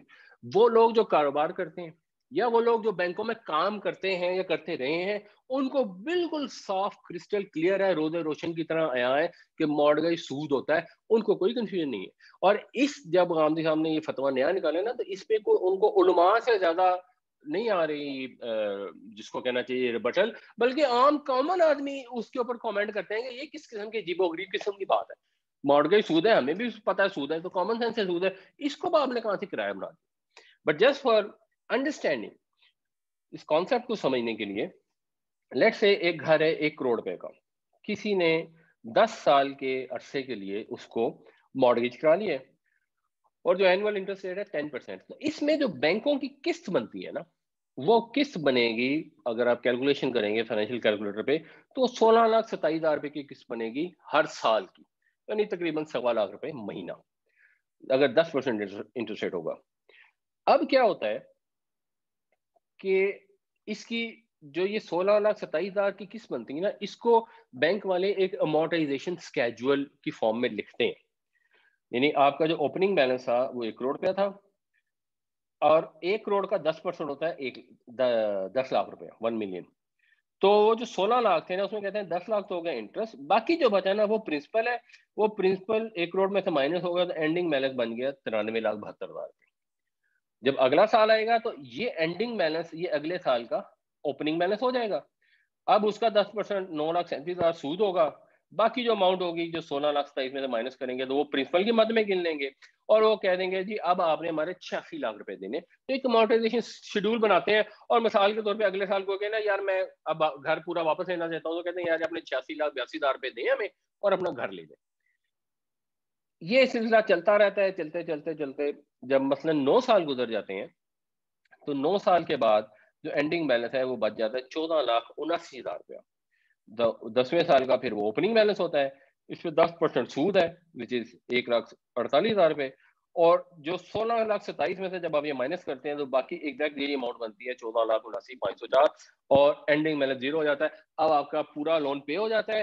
اس کے اندر یہ پرنسپل اماؤنٹ آپ پے کر رہے ہوتے ہیں, اس کی ویلیو شروع میں کم ہوتی ہے, بعد میں بڑھتی جاتی ہے, جمع آپ اس میں سود بھی دے رہے ہوتے ہیں. یہ بینکنگ کا سسٹم ہے. اس کو امورٹائزیشن اسکیجول کہتے ہیں, امورٹائزیشن آف ڈیٹ بھی کہہ سکتے ہیں, امورٹائزیشن آف لیز ایگریمنٹ بھی کہہ سکتے ہیں, کچھ بھی کہہ سکتے ہیں. غامدی صاحب لوگ کہتے ہیں کہ نہیں نہیں نہیں, اصل میں یہ انٹرسٹ نہیں ہے, یہ تو کرایہ ہے اور یہ ہائر پرچیز ہے. تو آپ جو یہ دے رہے ہیں نا, بیسیکلی آپ یہ کرائے پہ دے رہے ہیں اور ساتھ ساتھ آپ پرنسپل اماؤنٹ پے کرتے جا رہے ہیں. تو آپ قسطوں میں اپنا گھر بھی خریدتے جا رہے ہیں اور ساتھ اس کا کرایہ بھی دیتے جا رہے ہیں. اور دیکھیں جب آپ کے پاس گھر کا تھوڑا شیئر تھا تو آپ کا کرایہ زیادہ تھا, جب آپ گھر کے زیادہ اونر بن گئے تو آپ کا کرایہ کم ہو گیا. پریکٹیکلی اٹ از پاسبل, ایسی ارینجمنٹ ہو سکتی ہے. ایک گھر کے اندر ایک سے زیادہ اونرز ہو سکتے ہیں. اگر کچھ شخص کی انہیریٹنس آتی ہے اور مثلا اس کے 4 بچے ہیں, تو وہ 4 بچے ظاہر سی بات ہے اس میں پارٹ اونرز ہیں. تو یہ ہو سکتا ہے کہ آپ اور بینک آپس میں پارٹ اونرز ہوں. اب وہ اگر ان 4 بچوں کے پاس 1/4 حصہ ہے تو وہ اپنا 1/4 کسی کو فروخت بھی کر سکتے ہیں, 1/8 بھی کسی کو فروخت کر سکتے ہیں, وہ بھی آپشن ہے.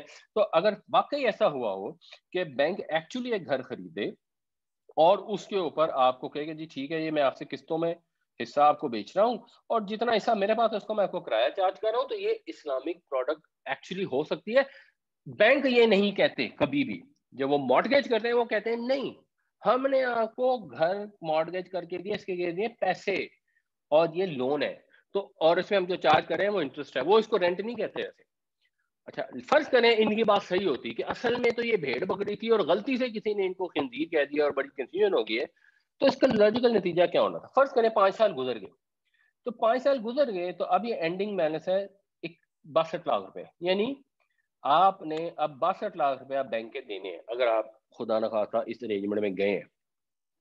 اس کا مطلب یہ ہے کہ جو لینڈ لارڈ ہے which is the bank in this case, اس کی اونرشپ ہے 62% کی, آپ کی اونرشپ ہے 38% کی. اب جب آپ نے گھر کرائے پہ لیا ہے تو گھر کرائے پہ جب آپ لیتے ہیں تو کسی وجہ سے آپ گھر چھوڑ بھی دیتے, تو کوئی وجہ ہو گئی, آپ نے پتہ لگا یہ آپ امریکہ شفٹ ہو گئے, تو ظاہر سی بات ہے آپ وہ گھر چھوڑ دیں گے اور آپ بینک کو بتا دیں گے جی میں تو جا رہا ہوں, میں گھر چھوڑ رہا ہوں, اور 62% اونرشپ آپ کی ہے, 38% اونرشپ میری ہے. اب اگر یہ ٹرو ہائر پرچیز ہو اور اگر رینٹل ہو تو اس کا نتیجہ کیا ہوگا کہ مثال کے طور پر آپ گھر بیچنے گئے اور کسی طرح سے پراپرٹی کی قیمتیں گر گئیں یا گھر ہی ڈیپریشیٹ کر گیا, جو بلڈنگ اس کی ذرا ویلیو کم ملتی ہے. عام طور پہ خیر ہمارے ملک میں عام طور پہ ویلیو بڑھ جاتی ہے بیکاز لینڈ کی پرائز بڑھ رہی ہوتی ہے, بٹ فرض کریں کہ وہ 80 لاکھ کا بکا. تو اب اگر آپ نے یہ رینٹ کیا تھا جو غامدی صاحب کے متعلقین کا کلیم ہے, تو کیا ہوگا کہ آپ اس کے جو 62% ہے وہ بنے گا تقریباً 49 لاکھ روپے اور 38% بنے گا 30 لاکھ روپے. تو 49 لاکھ روپے آپ بینک کو دے دیں گے, 80 لاکھ کا بکا گھر, 30 لاکھ روپے آپ لیں گے اور آپ امریکہ چلے جائیں گے, مسئلہ حل ہو جائے گا, اس میں کوئی ایشو نہیں ہے, کوئی پرابلم نہیں ہے. لیکن جب آپ بینک کے پاس یہ جائیں گے اور کہیں گے جی آپ اپنا 49 لاکھ لے لیں, تو وہ کہتے ہیں کہ نہیں بھائی ہماری تو بیلنس اماؤنٹ 61,69,000 ہے, ہم نے 49 لاکھ نہیں لینا, ہم نے 61 لاکھ لینا ہے. ہم لیں گے 61 لاکھ, باقی بچے گا 18 لاکھ, وہ 18 لاکھ آپ لے لیں اور آپ امریکہ 30 لاکھ کے بجائے 18 لاکھ لے کے جائیں. آپ ان کو جا کے کہیں گے نہیں ہم نے تو آپ سے رینٹ کیا تھا, ہم تو ہائر پرچیز اگریمنٹ میں ہم نے تو آپ سے رینٹ کیا ہوا تھا. تو کہیں گے ہم نے تو آپ کو رینٹ پہ نہیں دیا تھا, ہم نے تو آپ سے مارگیج کی تھی, ہم نے آپ کو سود پہ پیسے دیے تھے, سود ہم اپنا ریسیو کر چکے تھے, پرنسپل اماؤنٹ ہماری اتنی پینڈنگ تھی, ہمارے پیسے واپس کریں. اور آپ کے پاس کوئی اخلاقی وہ نہیں ہو, آپ کہیں گے نہیں ہمارے تو چند اسکالر ہیں, انہوں نے ہمیں بتایا تھا کہ اصل میں یہ رینٹ ہے. تو بتائیں گے پھر آپ کے اسکالر کو غلطی لگی, ہم نے تو آپ کو کبھی نہیں کہا کہ رینٹ ہے, ہمارا کانٹریکٹ کھول کے دیکھ لیں, کانٹریکٹ میں ہم نے بعض الفاظ میں لکھا ہے کہ انٹرسٹ پیمنٹ ہے. تو یہ کامن سینس کی بات ہے, کلیئر ہے. اگر کوئی اس کو رینٹ سے کنفیوز کرنے کی کوشش کرتا ہے, یہی تو سود کی ڈیفینیشن ہے. اگر وہ کہتے ہیں ہمارے باقی کے پیسے واپس کرو, ہمارا راس المال 6.1 ملین رہے گا تو ہمیں واپس کرو, تو یہ سود ہے. کیونکہ پھر انہوں نے جو بھی اس کے اوپر رینٹ لیا تھا, اس کا چاہے نام وہ رینٹ رکھ بھی دیں, قرض کے معاملے میں جو بھی نفع لیا جائے وہ سود ہوتا ہے. گھر کرائے پہ اگر ایکچولی جینوئنلی دیا ہوتا اور یہ ارینجمنٹ کی ہوتی تو ایسا نہ ہوتا, پھر وہ 49 لاکھ روپے بینک رکھتا, 30 لاکھ روپے آپ کو دے دیتا, اور اگر یہ گھر 80 لاکھ بجائے 1.5 کروڑ کا بک جاتا تو اسی حساب سے وہ 90 لاکھ روپے وہ لے جاتا اور آپ کو کم دیتا. دونوں صورتوں میں وہ پھر گھر کی ویلیو میں جتنا جس کی شیئر ہولڈنگ ہوتی اتنے اس کو پیسے مل جاتے. ایسا نہیں ہوتا. جب ایسا نہیں ہوتا تو یہ کلیئرلی سود ہے. اس کو ان نیسیسری کنفیوز کر کے معصوم لوگوں کو جو ہے غلط امیدیں دلا کر اور اللہ تعالیٰ کے حرام کو حلال کرنے کی ضرورت نہیں قطعاً. اچھا اب سوال یہ پیدا ہوتا ہے کہ ہاں جی یہ تو بات ٹھیک ہوگی, بینکوں نے لکھا ہوا انٹرسٹ ہے تو یہ تو حرام ہے, ہاں جی یہ تو ٹھیک ہے, یہ غامدی صاحب نے انتہائی کامن سینس کے خلاف بات کی. اوکے, اب ہم چلے جاتے ہیں اسلامک بینکنگ میں. اسلامک بینکنگ میں یہی پروڈکٹ ہوتی ہے, اس کا انہوں نے نام رکھا ہوا ہے ڈمنیشنگ مشارکہ. اس کے اندر بھی یہی کچھ ہوتا ہے. اس کے اندر جب آپ ان کے پاس جاتے ہیں 5 سال کے بعد اور آپ کہتے ہیں کہ جی یہ گھر بیچ دیں, تو وہ بھی کہتے ہیں کہ نہیں ہمیں تو 61 لاکھ ہی چاہیے, وہ بھی اس کی شیئر ہولڈنگ نہیں کرتے. حالانکہ انہوں نے تو اسلامک بینک میں انہوں نے الفاظ رینٹ کے استعمال بھی کیے ہوتے ہیں, انہوں نے یہ کہا ہوتا ہے کہ ہم آپ سے شیئرز خریدنے ہیں, بائی کر رہے ہیں. اب آپ ان کو کہتے ہیں کہ بھئی ہم نے تو رینٹ پہ لیا تھا اور اتنی ہماری اونرشپ ہے. وہ کہتے ہیں نہیں, آپ نے پرومس کیا تھا کہ آپ پورا گھر 100 کے 100 حصے پرچیز کریں گے, آپ نے 62% یا 38% پرچیز کرنے کا پرومس نہیں کیا تھا, آپ نے پرومس کیا تھا کہ آپ پورا پرچیز کریں گے, اس لیے اب یہ آپ ہمارے پیسے واپس کریں, اپنا پرومس پورا کریں. یہ تو انتہائی ان لاجیکل بات ہے. آپ کو فیصلہ کرنے کی ضرورت ہے, آپ نے گھر کرائے پہ دیا یا آپ نے گھر بیچا ہے یا آپ نے گھر یہ پارٹس میں بیچا ہے. تینوں میں سے ایک سچویشن ہو سکتی ہے. یہ نہیں ہو سکتا کہ آپ کہ نہیں ہم نے گھر تو پورا بیچا ہے اور ہم نے 10 سال میں آپ سے پوری پیسے ریکور کرنے ہیں اور ہم آپ سے کرایہ بھی لے رہے ہیں. اگر آپ نے گھر بیچ دیا ہے تو کوئی اپنے گھر کا آپ کو کرایہ کیوں دے گا؟ پھر تو آپ نے پرچیز کی ڈیڈ کر لی ہے, اب پیمنٹ ڈیفر ہے. تو اگر ڈیلے کر کے پیمنٹ دی جائے گی تو بیسیکلی قرض کا معاملہ ہو گیا. گھر تو خرید لیا, گھر تو اس بندے نے خریدا ہے, بینک تو گھر میں پارٹنر ہے ہی نہیں. وہ تو کہہ رہے ہیں کہ میں نہیں ہوں بھائی, گھر آپ کا, آپ نے پرچیز کر لیا, آپ کا پرومس ہے تو آپ نے پرچیز کر. تو جب آپ نے پرچیز کر لیا تو اس کے اوپر تو آپ کرایہ نہیں دے سکتے نا اپنی چیز کے اوپر. اور اس کو انٹرسٹنگ چیز یہ ہے کہ انہوں نے نا یہ مولانا عمران اشرف عثمانی ہے, ان کی یہ کتاب ہے Islamic banking, Meezan bank's guide to Islamic banking. اس کے اندر وہ کہتے ہیں کہ the agreement of joint purchase, leasing and selling different units of the share of the financier should not be tied up together in one single contract. خود یہ کہہ رہے ہیں مطلب اگر کہتے ہیں اگر آپ ایک کاغذ پہ یہ ساری چیزیں تینوں لکھ دیں, یہ بھی لکھ دیا کہ ہم بائی پارٹس خریدیں گے, یہ بھی لکھ دیا کہ آپ نے پرچیز کرنے کا پرومس کر لیا کہ پورا پرچیز کریں گے, اور یہ بھی لکھ دیا کہ آپ ساتھ کرایہ دیتے رہیں گے, تو یہ چیز جو ہے یہ حرام ہے, یہ ہو نہیں سکتی. تو یہ اب کامن سینس کا سوال ہے, لوگ اس کو آسانی سے سمجھ سکتے ہیں. اسی طرح بالکل کوئکلی ان کی ایک اور دوسری پروڈکٹ بھی ہوتی ہے جو لیز ہوتی ہے, اس کے لیے لیز رینٹل استعمال کرتے ہیں, وہ نارمل بینکنگ میں اس کو لیز رینٹل استعمال کرتے ہیں, اور اس کو اسلامک بینک والوں نے اس کا نام اجارہ رکھ دیا. اس کے اندر وہ کیا کہتے ہیں, یہ پچھلی دفعہ نا کسی نے سوال بھی کیا تھا, تو میں نے اس لیے سوچا کہ اس کو تھوڑا سا وہ واضح کر دوں. تو ہمیں کہتے ہیں کہ بھائی جب بینک کوئی لیز کی ارینجمنٹ کرتا ہے, تو مثلا جیسے گاڑی آپ نارمل بینک سے بھی لیز کرا سکتے ہیں, اسلامی بینک سے جب آپ لیز کرانے جاتے ہیں تو کہتے ہیں ہم بھی وہی ریٹ چارج کریں گے, ہماری جو منتھلی پیمنٹ ہوگی وہی ہوگی جو نارمل بینک کی ہے. اور ساتھ کہتے ہیں کہ اب کیونکہ ہم نے اپنی کاسٹ ساری نے ریکور کر لی ہے اور اس کے اوپر اپنا پروفٹ بھی لے لیا, تو اب یہ جو گاڑی ہے نا یہ ہمارے لیے یوز لیس ہے. The lessor has no further interest in the lease asset.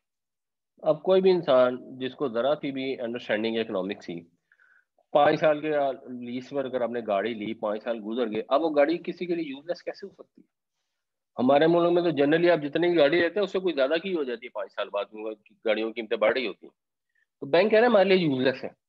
The lease asset is generally transferred to lessee at the end of the lease, either free of any charge or at a nominal token price.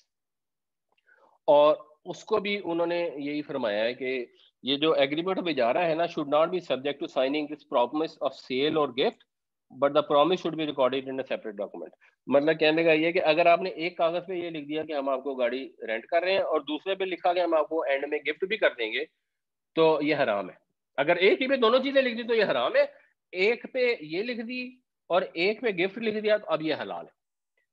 تو یہ تو بالکل ہی اللہ تعالیٰ کی آیتوں کا مذاق اڑانے والا بات ہے. بالکل سادہ کامن سینس سے کوئی بھی انسان سمجھتا ہے کہ اپنے منہ سے کہہ رہے ہیں کہ یہ دونوں agreement of gift, the agreement of اجارہ, یہ دونوں اگر آپ نے ایک کاغذ میں لکھے ہیں تو یہ حرام ہے, اس لیے ان کو الگ الگ ڈاکومنٹس میں لکھے, اب یہ حلال ہو جائیں گے.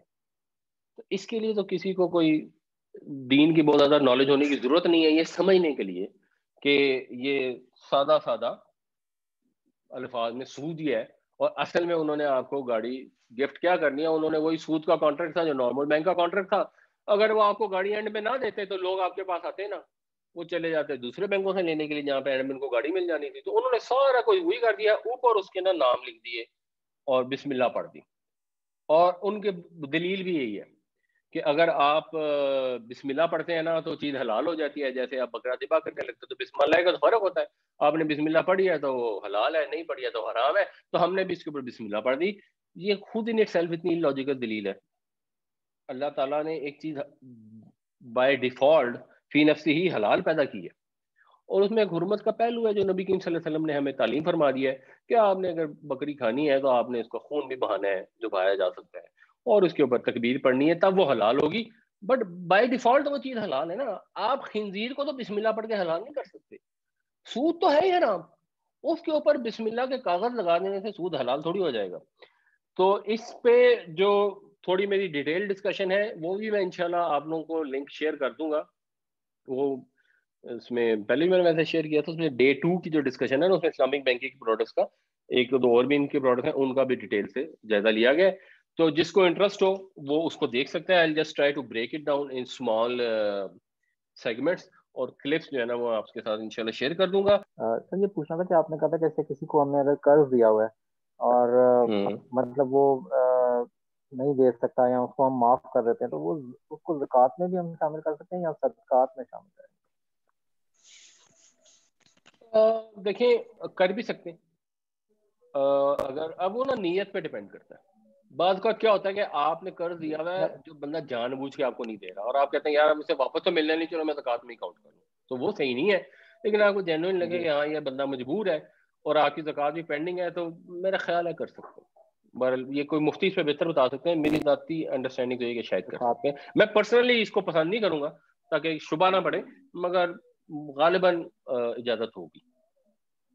سر ایک یہ چیز پوچھنی, جیسے ایک بندہ غریب بندہ ہے, وہ گھر نہیں لے سکتا, اپنی ساری زندگی نہیں لے سکتا, لیکن اس میں یہ ہے کہ جیسے رینٹ پے کر رہا ہے, تو اس کے لیے یہ مارگیج والا یہ ہے جو سسٹم ہے, یہ مطلب ایک اللہ تعالیٰ نے یہ بنا دی. لیکن ایک جرنی دیکھیں تو اگر ایک بندہ مارگیج اپنا نیٹ اماؤنٹ پہ نہیں دے سکتا گھر, تو وہ صرف اس کو پاسبلٹی ہے کہ وہ تھوڑا تھوڑا دیتا جائے گھر لے لے, تو یہ ہو سکتا ہے.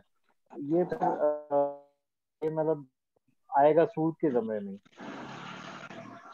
دیکھیں جو میں نے آپ کو اگزامپل دی تھی نا, اگر اسلامک بینکنگ والے وہ کلوز اس میں ختم کر دیں جس میں وہ کہتے ہیں کہ ہم نے اپنی جو پینڈنگ اماؤنٹ ہے وہ ریکور کرنی ہے, اور اگر وہ اس کو اس میں لے جائیں گے ہاں جی اگر کسی وجہ سے گھر بیچا گیا تو ہم جو ہماری شیئر ہولڈنگ ہوں گی اس حساب سے آپس میں شیئر کر لیں گے, تو وہ پھر ہو سکتی ہے. جب لوگ ہوتا کیا ہے, جب لوگ غلط پروڈکٹ کو صحیح نام دے کے یوز کرنا شروع کر دیتے ہیں تو پھر جو صحیح پروڈکٹ ہے نا اس کی ڈیمانڈ بھی کم ہو جاتی ہے. اوریجنلی نیچرلی ہمارے ملک میں بہت زیادہ ڈیمانڈ تھی ٹرو اسلامک بینکنگ کی. اگر اس وقت وہ ٹرو پروڈکٹس لے کے آ جاتے تو بڑے آرام سے پروڈکٹس بن بھی جانی تھی, آسان پروڈکٹس ہیں, اور یہ ایک کلوز ہی نکالنی ہے. اب اس میں تھوڑا سا رسک ایڈ ہو جاتا نا, کبھی بینک کو زیادہ پیسے مل جاتے ہیں, اگر وہ گھر کروڑ والا 1.5 کروڑ کا بکتا تو ایکچولی بینک کو زیادہ پیسے مل جاتے ہیں. اور ہمارے ملک میں جنرلی گھر کی قیمت بڑھتی ہے وقت کے ساتھ, کم نہیں ہوتی. تو زیادہ چانس تو یہی تھا کہ اس کو زیادہ پیسے ملتے, کم چانس تھا کہ نہ ملتے. لیکن وہ ایک سود خور مینٹیلٹی ہوتی ہے جس میں وہ نقصان برداشت کرنے کو تیار ہی نہیں ہوتا. اصل پرابلم وہاں سے آئی.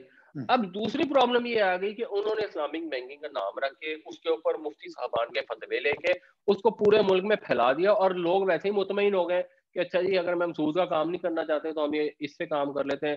تو وہ ڈیمانڈ ایکچولی انہوں نے کل کر دی. اپنی طرح سے وہی اسٹیٹمنٹ دیتے ہیں کہ یہ ایک step in the right direction ہے, ہمیں پتہ ہے یہ بالکل ٹھیک نہیں ہے, اب اس میں کمیاں کوتاہیاں آہستہ آہستہ ٹھیک ہوں گی. حالانکہ آہستہ آہستہ ٹھیک نہیں ہوں گی, آہستہ آہستہ وہ اس کا پکے ہو جائیں گے اور پھر وہ کہنا شروع کر دیں گے نہیں اس میں کوئی کمی کوتاہی نہیں ہے, بالکل ٹھیک ہے.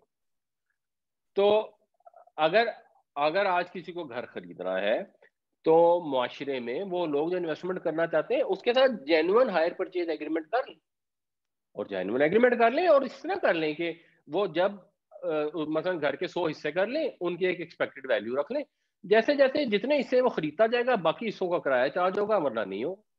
اگر کسی وجہ پیمنٹ نہیں دیتا تو وہ اس سے کم خریدے گا, اس کو کرایہ زیادہ چارج ہوتا رہے گا تھوڑے عرصے کے لیے.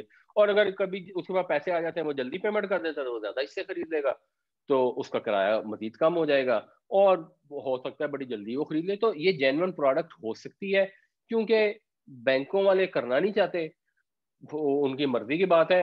ورنہ اگر مثلا فیکٹریوں کو بینک اسی طرح بلڈنگ بنا کے دے نا تو اس کا امکان نہ ہونے کے برابر ہوتا ہے کہ کوئی فیکٹری وہ بلڈنگ چھوڑ دے, کیونکہ اس فیکٹری کی جب وہ بلڈنگ دیتے ہیں تو اس کے اوپر ان کی جب مشینری انسٹال ہوتی ہے نا اس کو اٹھا کے لے جانا آسان کام نہیں ہوتا, تو پرابلٹی بہت کم ہوتی ہے. مگر اب یہ بینکوں کو اللہ تعالیٰ نیک ہدایت دے اور وہ ٹرو اسلامک بینکنگ کرنی شروع کر دیں تو یہ عام آدمی کا بھی فائدہ ہو جائے گا, تھوڑا سا وقت لگے گا. اچھا جی, یہ کریڈٹ کارڈ کا انہوں نے سوال کیا. دیکھیں کریڈٹ کارڈ میں صحیح طریقہ کار کیا ہے, آپ نے جو کریڈٹ کارڈ پہ ایکسپینس کرنا ہے آپ وہ پہلے سے ایڈوانس میں پیسے جمع کرا دیا کریں, تاکہ اس کے اوپر پیمنٹ مس کرنے کا امکان ہی پیدا نہ ہو. اگر پیمنٹ مس ہو گئی, انہوں نے پینلٹی چارج کر دی, وہ پینلٹی سود ہوتی ہے اور وہ سخت گناہ ہے. تو اول تو اگر پاکستان میں آپ نے کسی نے آپریٹ کرنا ہے اس کو کریڈٹ کارڈ ضرورت نہیں ہے, ڈیبٹ کارڈ یوز کرے اس کا کام چل جائے گا. ملک سے باہر جب آپ نے جانا ہوتا ہے تو ہوٹل بکنگ, کار بکنگ کے لیے آپ کو کریڈٹ کارڈ کی ضرورت پڑتی ہے. ٹھیک ہے, وہاں پھر مجبوری میں اگر وہ کرتا ہے, کچھ لوگ تو کہتے ہیں کہ وہ بھی صحیح نہیں ہے, لیکن وہ کرتا ہے تو اس میں یہ انشور کریں کہ آپ اس میں پہلے سے پیسے ایڈوانس جمع کرا دیں, اور وہ آپشن موجود ہوتی ہے, پھر آپ کو انٹرسٹ نہیں پڑے گا. السلام علیکم استاد, میں امان اللہ بات کر رہا ہوں. جی وعلیکم السلام. آج آپ نے بڑا اچھا سود کے اوپر دیے, اور یعنی یہ چیزیں میرے لیے ایک مسئلہ بنی ہوئی تھی, کیونکہ میں کسی زمانے میں بینک میں بھی کام کر چکا ہوں, تو لوگوں کو سمجھانا مشکل ہو جاتا ہے, کیونکہ غامدی صاحب نے ایک بہت بڑی کنفیوژن کی ہوئی ہے, اور لوگ ہمیشہ آسانی کا راستہ ڈھونڈتے ہیں, تو اس آسانی کے راستے کو انہوں نے آسان بنا دیا ہے. ڈاکومنٹ شیئر کرے یا کوئی بات کرے تو کم سے کم میں اس ریفرنس کو یوز کر سکوں اور کوٹ کر سکوں, اور اس کے بیسس پہ میں آرگیو بھی کر سکوں, کیونکہ ہمیشہ آسان راستے تو وہ دینے میں غامدی صاحب بڑے مشہور ہیں. میرے خیال ایک سٹیج وہ آ جائے گی جب وہ کہیں گے وضو کرنے کی ضرورت بھی نہیں ہے, نماز کے لیے ایسے ہی کھڑے ہو جاؤ.